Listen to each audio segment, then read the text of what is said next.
Hi guys! Welcome to my channel, Caroline Mix Vlog. At muli tayo nagbabalik sa ating pagre-reaction. Pero bago ang lahat, binabati ko muna kayo ng magandang araw, magandang tanghali or gabi sa inyong lahat. Saan man sulok ng mundo tayo naroroon. Mega love shoutout po. At syempre, binabati natin ang founder ng Team Kalingap, Kuya Bal Santos Matubang, at kay Ate Edna Vlog, kay Kalingap Rab, at kay Ma'am Jack Tapia Matubang, at syempre sa lahat ng Kalingap Partners, Charity Vloggers, Kalingap Reactor. Mega love shoutout po sa lahat, sa mga KOGR dyan, sa mga karepa. Magandang araw po sa inyong lahat o magandang gabi. At tayo'y magre-reaction sa vlog ni Kalingap Rab doon sa tatlong magkakapatid sa bundok. At hindi pulingid sa atin ang pagcha-charity ng ni Kalingap Rab na marami na po siyang natulungan, marami na siyang napabahayan, at hindi lang po yun. At kahit napakalayo yung lugar ay pinupuntahan niya. Katulad ng mga magkakapatid na ito na sobrang layo at mataas pa yung bundok na inakyat nila. At hindi lang siya pumupunta guys, bagkus nagdadala sila ng mga pagkain at may mga kasama siya pero nagbubuhat pa rin siya ng mga dinadala nila sa mga beneficiary na katulad ng nakikita natin, napapanood natin sa mga vlog nila na talagang nag-e-effort siya talaga na mapuntahan at madalhan ng mga pagkain ang kanyang mga beneficiary guys. So panoorin natin ang kwento ng magkakapatid na ito. Hindi na kwento kasi part 2 na pala ito. So panoorin natin yung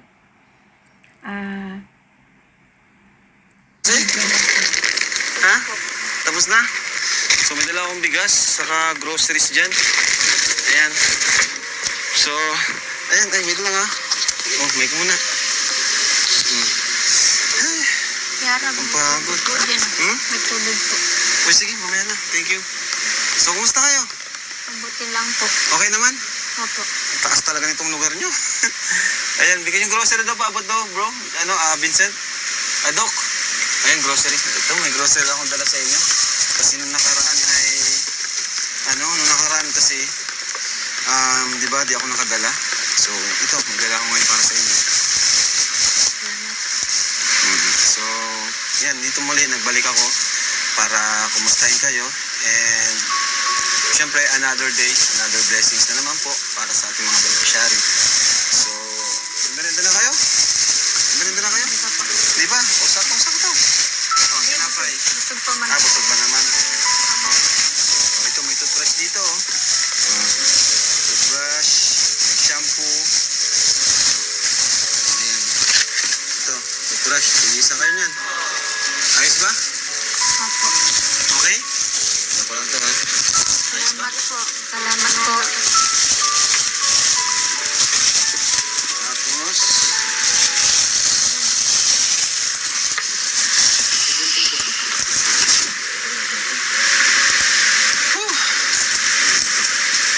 asan si papa nyo? Basta po ba? Sa trabaho? So madalas wala din siya dito? Wala po. Sa basta po siya man. Wala pa lang talaga siya dito. Kayo lang talaga. Sa lunes lang. Ha? Sa lunes lang po siya. Lunes lang. 23 po ito pagkatapos po sa patulog. Ano na daw po ito nagtrabaho sa Bulacan? Bulacan. So talagang kayo na lang pala dito. Okay lang kayo? Kayo tatlo dito? Opo. Grabe ano. So ikaw panganay, ikaw yung dadala sa mga kapatid mo. Ito may biskwit oh. po natin mga kalingap para sa mga bata. Para meron na kayong mga pagkain dito. Ayan, pansit, Milo. Paborito niyo to? Milo, noodles, ito, snacks. Ayan. Oh, biscuit.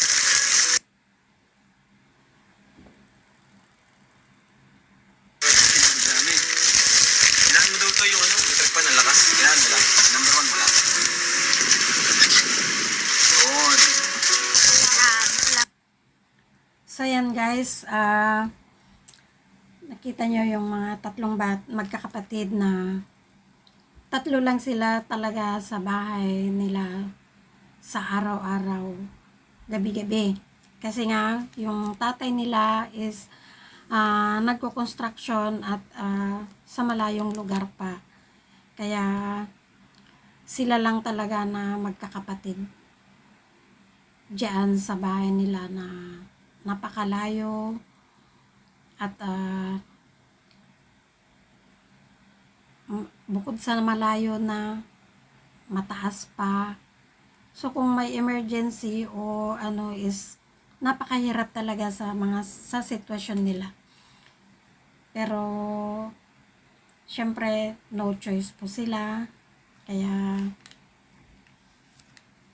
ayan, nagtsatsaga sila at salamat kay Kalingap Rab at kay Dr. Lab kasi natagpuan sila ng mga charity vlogger.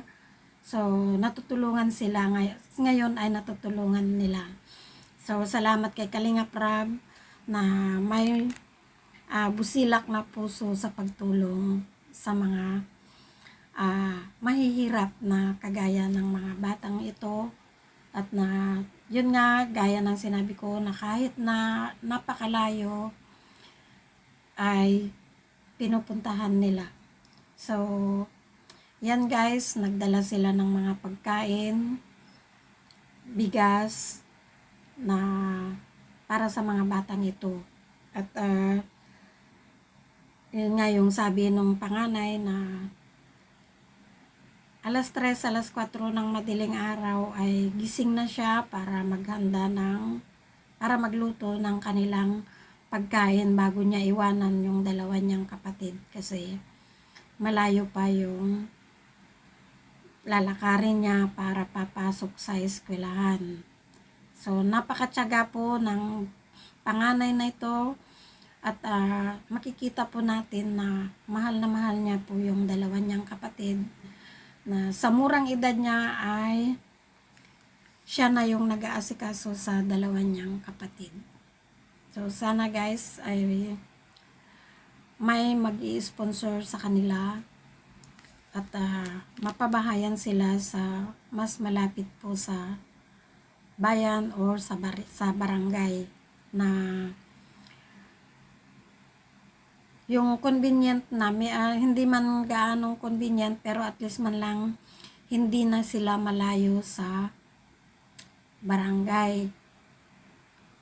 At least man lang mapabahayan sana sila sa malapit sa mga kabahayan sa kanilang lugar. At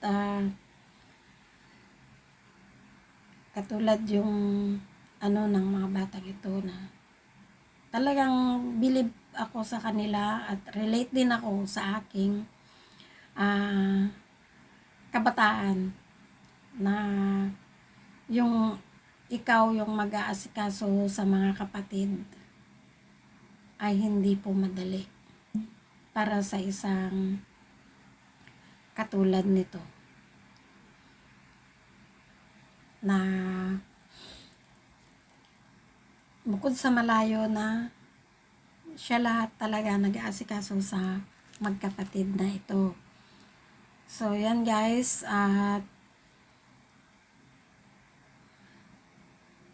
tingnan natin. Sa Cavite daw ako magdasal, so nadasal ka. Ano yung Ninayaya na kami magdasal. Siya yung nag-ano sa inyo? Opo. Nag-i-invite na mag-pray kayo, gano'n? Opo. Grabe, kakatuwa naman kayo. So, ano yung pinag-pray mo? Anong pangalan mo? JM? MG po. MJ. Ano yung pinag-pray mo? kay Lord. Sana po Lord, wag niyo po iwan na ako sa buong araw at bantayan niyo po Lord ako sa maghapon na ito at wag niyo po akong papabayaan. Sana po Lord, walang mangyari sa akin masama sa buong araw na ito Lord. Maraming salamat po Lord dahil po hindi mo ako pinapabayaan araw-araw. Wow, ang galing naman. So, ikaw pala nang mahilig magdasal. So, sino nag-ano na ito? Naglagay niyan dyan? Si Papa po. Very good kayong tatlo na pinapahanga mo kami lalo, no? So yun guys, at yung pinakabunso pa nila, yun yung mahilig magdasal at napakagaling po niya na naiisip niya yung mga pinagdadasal niya ay talagang yung na kailangan niya talaga. Nagabayan siya ng Diyos, proteksyonan, at huwag pababayaan. So, naiyak talaga ako dito sa kwento ng mga batang ito dahil sa murang edad nila ay maayos silang nagsasama-sama na magkakapatid. At napaka boldness nilang magsalita o sumagot pag kinakausap sila ni Kalinga Prab. So, yun nga sabi ko na hindi madali para sa kanila yung buhay na kanilang nararanasan sa ngayon. At napakalaking tulong ang pagdating ni Kalinga Prab sa kanilang buhay. Napakalaking bagay po sa kanila na matulungan sila ng isang charity vlogger na katulad ni Kalinga Prab sa Team Kalingap. So yun guys, at ang buong video na ito mapapanood nyo sa channel ni Kalinga Prab. So doon po natin panoorin yung buong video ng mga magkakapatid na ito. At yun lang ba guys ang ating maiano ngayon. At nawa sa panonood nyo, patuloy nyo pong suportahan ang ating channel, Caroline Mix Vlog. At sa mga hindi pa po naka-subscribe kay Kalinga Prab, kay Kuya Bal Santos Matubang at Ate Edna Vlog, subscribe nyo na po sila. Excuse. At panoorin ang kanilang mga charity vlog. At wag po tayo mag-skip ng ads upang matulungan po natin sila sa kanilang programa sa lingap sa mahihirap. At tayo magpapaalam na at maraming salamat. Patuloy niyo pong at akong suportahan sa ating channel. Thank you. Ingat po tayo lahat. God bless you all.